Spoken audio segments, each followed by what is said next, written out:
Welcome to week 3 of Philosophy 320 Bioethics. I'm your professor, as you know, hopefully by now. And this week we are going to talk about something very cool. We are going to talk about procreation and adoption and think about them through the lenses of deontology and consequentialism. So let's get started. So, as you know, this is a bioethics class, and it's a class that focuses on the ethics of things like medicine, medical procedures, scarce medical resources, etc. So let's start with the first step in this lecture. Something I take as a given. Most philosophers and lay people, by lay people I mean non-philosophers, ordinary folks on the streets, uh, think that couples have the moral right to procreate. And by procreate, I just mean having children. Um, Producing children or bringing children into the world. And so I don't mean adoption. We'll get to adoption, but I only mean adoption. That by having children, they've done nothing morally wrong.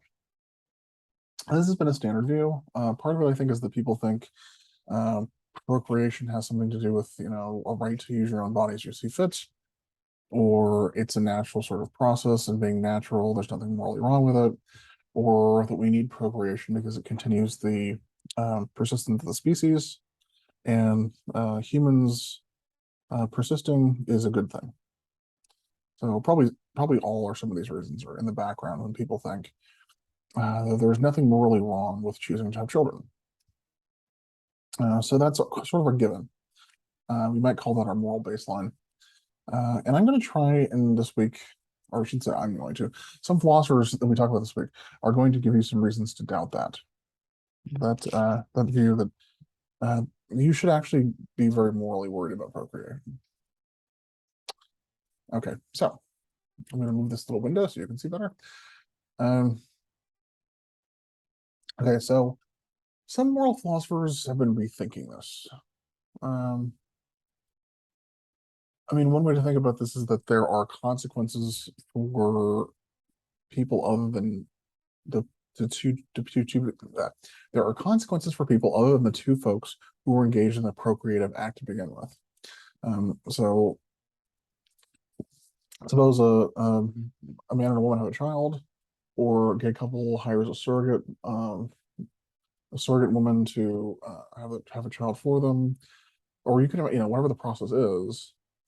That process of bringing a child into the world affects not just you, but it affects other people.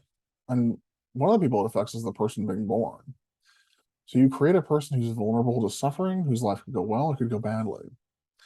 Now, even you might think, well, in an advanced country like Canada, the United States, or Japan, something like that, this is less of a worry. There tends to be plenty of food by and large. We have access to antibiotics and electricity. Um, you're not going to get eaten by a tiger. So, in fact, if anything, in the West, anyways, in a lot of countries, richer countries, we have too much food and probably too much leisure.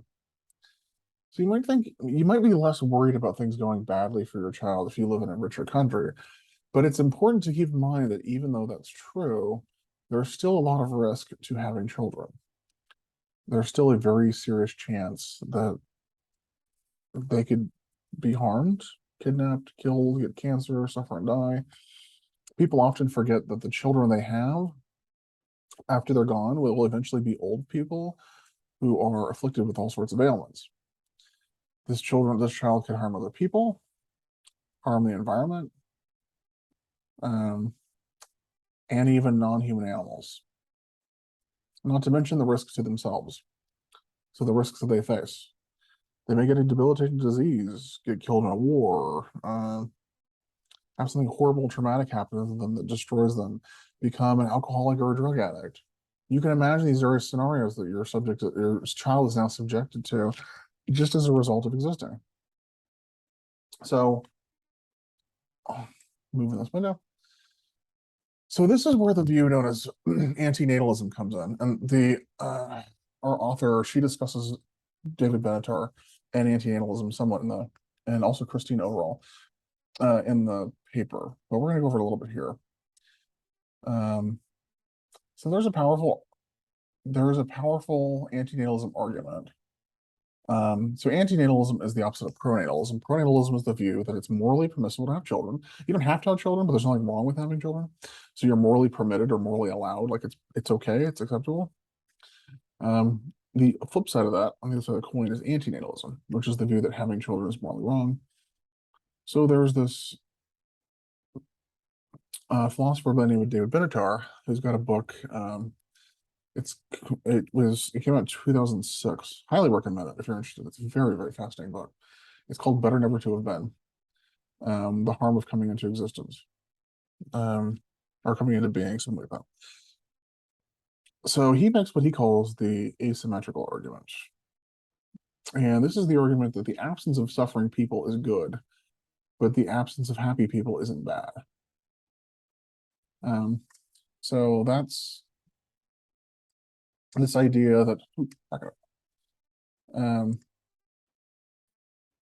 this is the idea roughly that so it's an asymmetric argument. It's the absence of suffering people is good, but the absence of happy people isn't bad. So one way to put this would be you have no moral obligation, Benatar thinks, to produce happy children. So if you don't want to have children, even though you would have, let's suppose you have good genetic stock and the children that you and someone else would have together would be very happy and healthy and they would live good lives. Benatar thinks that's not good enough reason to think you morally ought to have children or you morally have to have children. Right? If you and your partner or whoever just chose not to have children, Benatar thinks there's nothing wrong with that. Even though you produce happy children, you've done nothing wrong by producing happy children. But he thinks the absence of suffering children is a good thing, or suffering people. We have a moral, for example, if you found out you had some sort of, you or your partner had some sort of genetic trait that would make any child you had live in chronic pain for all their lives. They'd have health problems. They might be susceptible to things like strokes and heart attacks, and on the whole, they would live a very unhealthy, despairing, and miserable life. It seems intuitively there like you shouldn't have children. And you're only creating people who are going to suffer. And you haven't really harmed them by not bringing them to existence. So before you have a child, if you think, well, there's a good chance I've been genetically tested, any child I have is going to live a miserable life. By not having the children, you've done nothing wrong. They don't exist. Right? For the same reason that you don't think you can harm Sherlock Holmes, or you can't harm Abraham Lincoln, presumably. He's been alive a long time. You can't harm individuals that don't exist, or at least, especially the ones that never existed. So you don't, but you do have an obligation not to bring a child into the world you know will suffer a miserable existence. That seems like a thing. So Benatar's point is you've done nothing wrong by not producing happy people, but you have done something wrong by knowingly producing people who are going to suffer, especially insofar as that suffering outweighs the goodness in their life. So his point is that when you produce a child, there's a serious risk they will suffer throughout their lives. There's a risk, not a guarantee, it's a risk. Suffer throughout their lives. But on the flip side, we don't take a moral risk simply by not having children in the first place. So there's really nothing wrong with not having children, but there's a moral risk that you've done something wrong by having them. So thinking just in terms of very broad moral terms, it looks like you have reason not to have children, because not having children isn't morally risky, but having children is. Right? So Benatar says, this is early on in his book, but by the way, this is the book I mentioned. Better Never to Have Been, The Harm of Coming into Existence. So it came out in 2006. I highly recommend it even if you're not a philosophy major, a philosophy person. It's a very readable book. It's not very long. It's very well written and very clear. And you learn a lot of interesting things about psychology and evolutionary biology and lots of other cool stuff. It's a really interesting book. So Benatar argues, quote, to procreate is to thus engage in a kind of Russian roulette, but one which the, quote, gun, the metaphorical gun, is aimed not at oneself, but instead at one's offspring. You trigger a new life and thereby subject that. So when you procreate, you trigger a new life and thereby subject that new life to the risk of unspeakable suffering. So he's got a point there in that, in the sense that you are engaged in a sort of risk. So Benatar has a much stronger line than most antinatalists. His arguments are actually strong on this. He thinks it's not just risky to procreate, it's just straight up wrong. You should never do it. But I think a more plausible version of his is just that you're taking a very serious risk, and a risk that you won't bear. It's not that you're taking a risk that something could go bad, but you and you alone will suffer the consequences. No one innocent will suffer. He is saying it's actually worse than that. The gun is quote pointed at somebody else. In other words, you're choosing for them to bring them into the world, exposing them to risks that will only indirectly hurt you at worst. So worst case scenario, you suffer with them indirectly. But once again, it's one thing to choose to suffer for yourself. If you're an adult and you choose to suffer, that's one thing. But to choose suffering for others, especially someone who's innocent and can't defend themselves or take care of themselves like children can, you're now taking a moral risk for someone else. And it's not clear why you have that, moral right, why that's morally permitted. Even if you think there's also a risk of good things happening, it's often better to prevent bad things than it is to produce good things.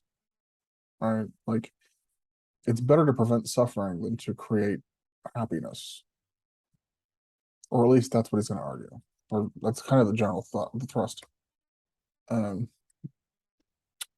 So consequentials hold that morally procreation is morally permitted to the extent that it produces more good consequences than bad, right? And we talked about this in week 1. We really went over the difference between consequentialism and deontology. And consequentials are going to say, among the array of alternative actions that you have, you should pick that action which best maximizes the good consequences and best minimizes the bad ones. And it's going to be among the alternatives that you have available to you, including the not acting at all. That's one of the alternatives, right? So you may have like actions A, B, C, and then non-action. So whichever action option you pick, you should pick it on the basis of what does the most good and the least bad. Whereas deontologists are going to be a little different. So as we went over in week 1, they're going to hold the procreation is morally permitted to the extent it doesn't violate rights or duties of others.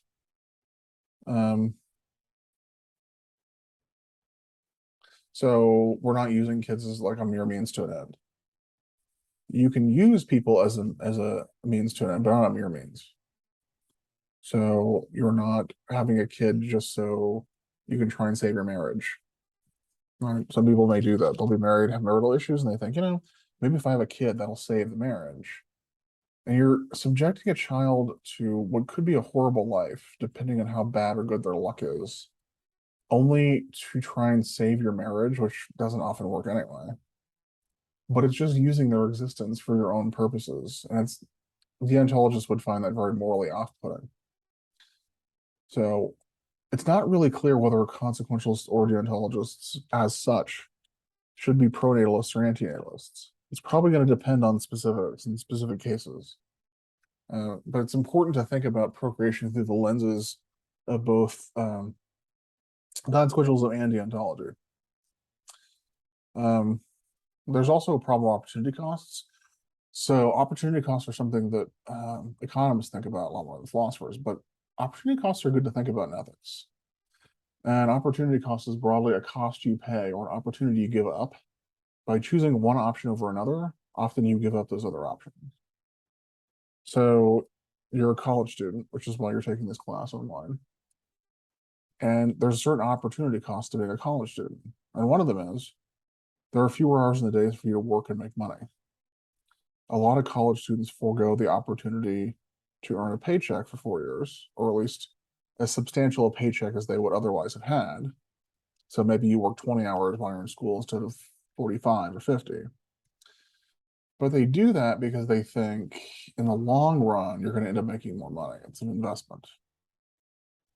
right? So it's not, this isn't, the claim isn't this is a bad option or bad choice. It's that rather the reason you, when you choose to go to college, there is an opportunity cost to it. You are foregoing other opportunities, hours in the day to work and make money, for example, or to travel. Maybe you would otherwise have time to backpack through Europe or something. So in some ways, that given how, so this is sort of the charitable reading of having a child. Like, I think of all the good you could do with that money. It's expensive to raise a child in a rich nation like Canada or Japan. Right? Especially if you're going to send them off to college. It's a lot of money. It's a big chunk of change. And in terms of better consequences, so if you want to do morally better with your money, uh, donate that money to save lives in very poor countries instead of using it on a single child. The cost of raising a child in Canada or the United States all the way through college is hundreds of thousands of dollars. In fact, I think it's more than that. I haven't looked at the numbers recently, but it's a big chunk of money. Um, and we also know that you could take that same money and save countless lives in poor, very poor countries. The people who need access to basic food and water, medical supplies, really basic education, things like that. So you could do a lot more good. So from a consequential point of view, that might be another reason to not procreate.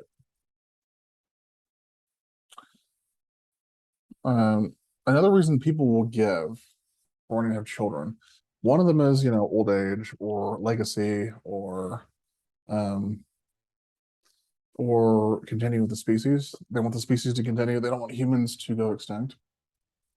Um, Another one is the parent-child relationship. Like the picture in the slide, right, where you have the dad reading to his children, or going on a family vacation, or sitting around the dinner table, talking about your day.